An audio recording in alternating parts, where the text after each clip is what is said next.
Hello everyone, myself Prachi and welcome back to my channel. I hope आप लोगों का festive season बहुत अच्छा गया होगा, बट उस फेस्टिव सीज़न के दौरान हमने ज़्यादा टाइम वेस्ट नहीं किया होगा. आज की वीडियो स्पेसिफिकली है सभी स्टूडेंट्स के लिए, वेदर मॉड्यूल 1, मॉड्यूल 2, कोई भी स्टूडेंट है जिनका दिसंबर में अटेम्प्ट है. द मेन क्वेश्चन इज, आज से हमारे पास बचे हैं सिर्फ और सिर्फ 30 डेज. अब इन 30 डेज को कैसे यूटिलाइज करना है?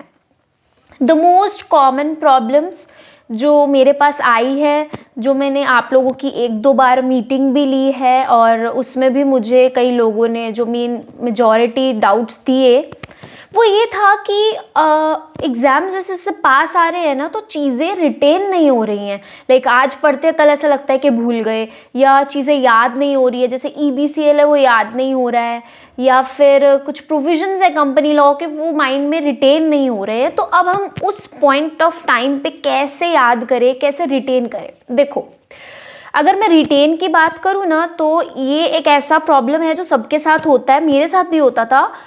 हमें सिर्फ ये लगता है कि हमें चीज़ें आती नहीं है या हमें चीज़ें याद नहीं है, बट हमारे बैक ऑफ द माइंड में वो चीज़ कहीं ना कहीं होती है, वो रिटेन होती है. इट्स जस्ट दैट अगर आप सिर्फ रट्टा मार रहे हो और समझ नहीं रहे हो किसी टॉपिक को, तो जाहिर सी बात है आपको वो चीज़ भूल जाएगी, फिर तो आप डेफिनेटली रिटेन नहीं कर सकते. लेकिन अगर आपने कोई टॉपिक समझा है अच्छे से, उसके रिलेटेड केस लॉज ढंग से देखे, 2-3 केस स्टडीज़ देखिए प्रीवियस क्वेश्चन से, और आपसे वो बन रही हैं, तो इट मीन्स वो प्रोविज़न आपके बैक ऑफ द माइंड में है. वो सिर्फ लगता है, क्योंकि हम इतने सब्जेक्ट्स पढ़ते हैं तो फिर लगता है अरे कुछ याद नहीं है, बट वो याद हमें होता है. एंड सबसे इम्पॉर्टेंट चीज़ यहाँ पर क्या आ जाती है कि आप लोग अब ना बड़े बड़े जो चैप्टर्स है, बड़े बड़े जो टॉपिक्स है, मैं हमेशा से बोल रही हूँ कि आपको अपने शॉर्ट नोट्स प्रिपेयर्ड रखने हैं. आप एग्ज़ाम के एक दिन पहले या कुछ घंटे पहले सारे के सारे चैप्टर्स को गो थ्रू नहीं कर सकते. आप लोगों को फुल फ्लेज शॉर्ट नोट्स चाहिए जिसमें आप फटाफट से अपने चैप्टर को गो थ्रू कर लो. उसका मतलब ये नहीं है कि आप सिर्फ उन्हीं को अभी पढ़ो. अभी तो आप पे टाइम है अपने चैप्टर के साथ साथ. अगर आपके पास इनफ टाइम है, बेकार सी एंड राइटिंग में सी, बट एक शॉर्ट नोट्स बनाओ. मेरे पास तो जो है मैं टाइम बाय टाइम शेयर कर रही हूँ. हालांकि फेस्टिव सीजन के दौरान मैं भी टेलीग्राम से थोड़ा सा ऑफ थी, बट अब ऐसा कुछ नहीं होगा. अब हमारा ऑब्वियसली अटेम्प्ट आ चुका है, ठीक है.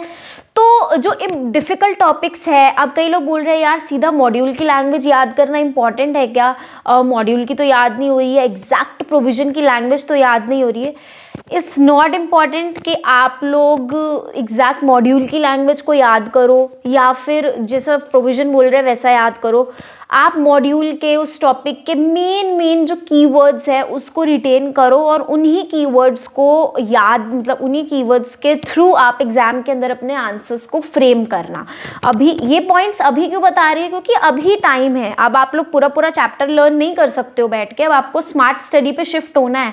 मैंने तो जितने प्लान्स आपको बताए, अगर आप लोगों ने ये फॉलो करे तो मुझे लगता है अब आपको कोई दिक्कत नहीं होगी, ना EBCL में, ना C लॉ में, ना ही आपको प्रैक्टिकल सब्जेक्ट्स में कोई दिक्कत होगी. मैंने प्रॉपर एक स्केड्यूल आपको बताया था. हाँ, इस वीडियो के अंदर भी मैं दिसंबर अटेम्प्ट वालों को एक और स्केड्यूल बताऊंगी, जो स्केड्यूल वो लोग फॉलो करके अपनी आगे की स्टडीज़ को करेंगे. लेकिन आई होप जो अभी तक हमने डिस्कस किया था वो वैसा का वैसा आप लोगों ने फॉलो किया है, ठीक है.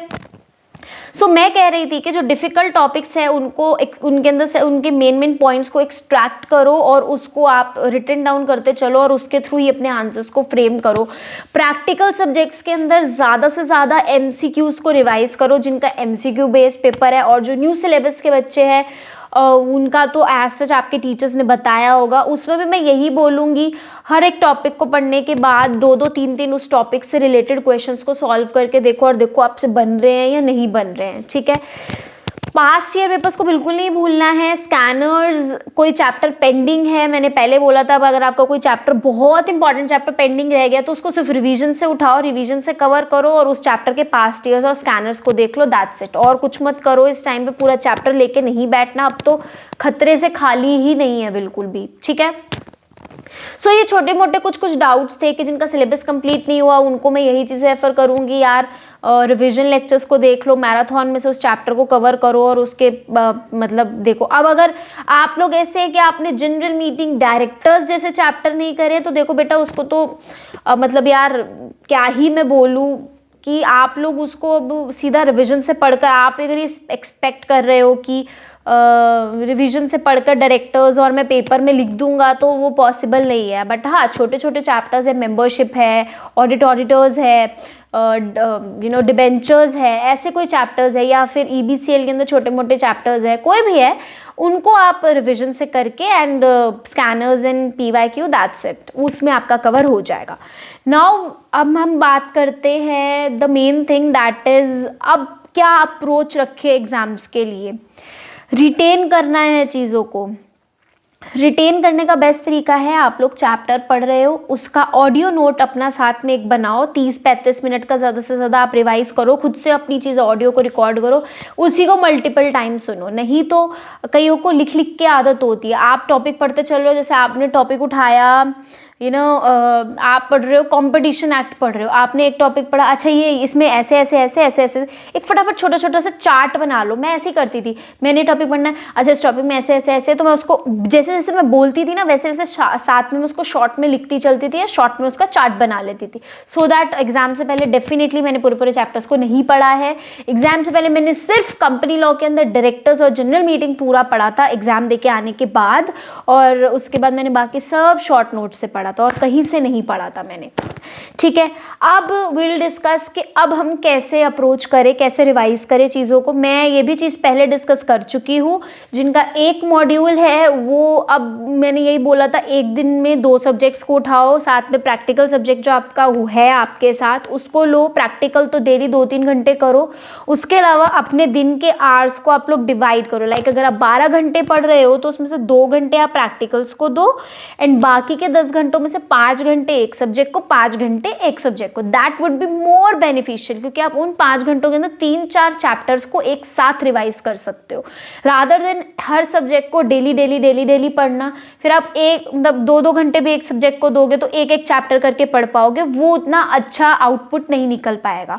तो क्या करना है, सपोज मैं मॉड्यूल 1 की स्टूडेंट हूँ, न्यू सिलेबस ओल्ड सिलेबस कोई भी है, मान लेते हैं ओल्ड सिलेबस के हैं, तो मैं आज लेकर बैठी हूँ SBEC एंड कंपनी लॉ मान लेते हैं। तो मैं सुबह सुबह उठूँगी 7 बजे, मैं 7 बजे उठती हूँ, तो 7 से 9 तो मैंने पढ़ लिया अपना टैक्स लॉस, तो वो हो गया साइड पे। उसके बाद मेरे पे है SBC और सी लॉ, एंड जैसे 10 बजे से मैं बैठी अपना SBC को लेकर 3-4 बजे तक वो पढ़ा, देन 5-6 बजे से कंपनी लॉ उठाया, 10-11 बजे तक कंपनी लॉ पढ़ा। अब उसमें क्या हो जाएगा, अगर मैं 5-6 घंटे एक सब्जेक्ट को दे रही हूँ तो उसमें मैं 3-4 चैप्टर्स को रिवाइज कर पाऊंगी। एंड फिर द नेक्स्ट डे जो मेरा नेक्स्ट डे होगा उसके अंदर मैं JIGL और अगेन कोई और डिफिकल्ट सब्जेक्ट, लाइक मेरे को है कि नहीं SBC में तो मैंने कल 5 चैप्टर्स रिवाइज कर लिए थे, कंपनी लॉ में 3 ही हो पाए, तो JIGL and then company law, फिर JIGL में ऐसे 4-5 चैप्टर। तो आप देखना 15-15 दिनों के अंदर ही ना आपकी डबल रिवीजन हो जाएगी। इस तरीके से अगर आप करोगे 15 दिन में आपका एक रिवीजन हो जाएगा, 15 दिन में आपका एक रिवीजन हो जाएगा। Same goes with the module 2 student. Module 2 के स्टूडेंट्स को तो 4 सब्जेक्ट्स पर डे का हिसाब लेके चलना पड़ेगा, 4 सब्जेक्ट्स एक दिन में एंड देन 4 सब्जेक्ट्स एक दिन में। उसमें भी प्रैक्टिकल सब्जेक्ट्स को शुरू के 3-4 घंटे, 2 घंटे सुबह दे दो, 2 घंटे शाम को दे दो, एंड बाकी जो आपके रेस्ट ऑफ द आवर्स है उसमें 3-3 घंटे के स्लॉट्स डिवाइड कर लो आप लोग, तो 4 सब्जेक्ट्स करके भी आपका हो जाएगा, सॉर्टेड है। सो ये मैं गेम प्लान बोलूँ, गेम चेंजर बोलूँ आपके एग्ज़ाम्स के लिए, यही फॉलो करो। मैंने यही आप मेरे फ्रेंड्स हैं, मेरे मेट्स हैं, मैंने सेम चीज़ फॉलो करी थी एग्जैक्टली, कोई डिफरेंस नहीं था। मैंने two subjects each debt plus practical को साथ में रखा था। मैराथन्स देखो इस टाइम पे और साथ में रिविजन्स को करो, बेटर है। अगर आप रिवीजन से बेटर खुद रिवाइज करते हो, खुद ऑडियो नोट्स बनाते हो, उन्हीं को सुनते हो, शॉर्ट नोट्स बनाते हो, शॉर्ट नोट्स को पढ़ते हो ना, यही ऑडियो और यही शॉर्ट नोट्स आपको एग्जाम के एक दिन पहले बेनिफिट करेंगे। सो आई होप आप लोगों को अच्छा खासा एक मिल गया होगा। हाँ, अभी अब सब्जेक्ट वाइज कैसे क्या क्या पढ़े उसके लिए अब मैं डेली बेसिस पे आपको शॉर्ट रील के थ्रू बताती रहूँगी, तो आप अपडेट रहना शॉर्ट्स के थ्रू। सो मिलते हैं नेक्स्ट वीडियो में। आई होप इस वीडियो से आपको काफ़ी मोटिवेशन मिला होगा। रिटेन की प्रॉब्लम पे मत डरो, ये सबके साथ होता है, आपके माइंड में ही है वो चीज़ें। बस अपनी राइटिंग प्रैक्टिस नहीं छोड़नी है, राइटिंग प्रैक्टिस करो, टेस्ट सीरीज़ दो, ये हाई टाइम है। राइटिंग प्रैक्टिस टेस्ट सीरीज़ के बिना आप पेपर में जाना अफोर्ड नहीं कर सकते। आई एम टेलिंग यू, ये रिस्क नहीं लेना आप लोगों ने। बहुत लोग हैं वो नहीं करते टेस्ट राइटिंग, एंड पता सब कुछ होता है बट लिखना नहीं आता है ना एग्जाम में, इस वजह से उनका अटेम्प्ट रह जाता है। आई रियली रिक्वेस्ट कर रही हूँ कि आप please test series writing practice अच्छे से करो, at least for the theory subjects, not for the practical subject. Theory के लिए तो डेफिनेट करो। सो आई होप इस वीडियो से हेल्प मिला होगा। जितने भी डाउट्स है कमेंट सेक्शन में लिखो, मैं शॉर्ट रील के थ्रू या नेक्स्ट वीडियो में आपके उन डाउट्स को रिजॉल्व करूंगी। See you in the next video, bye.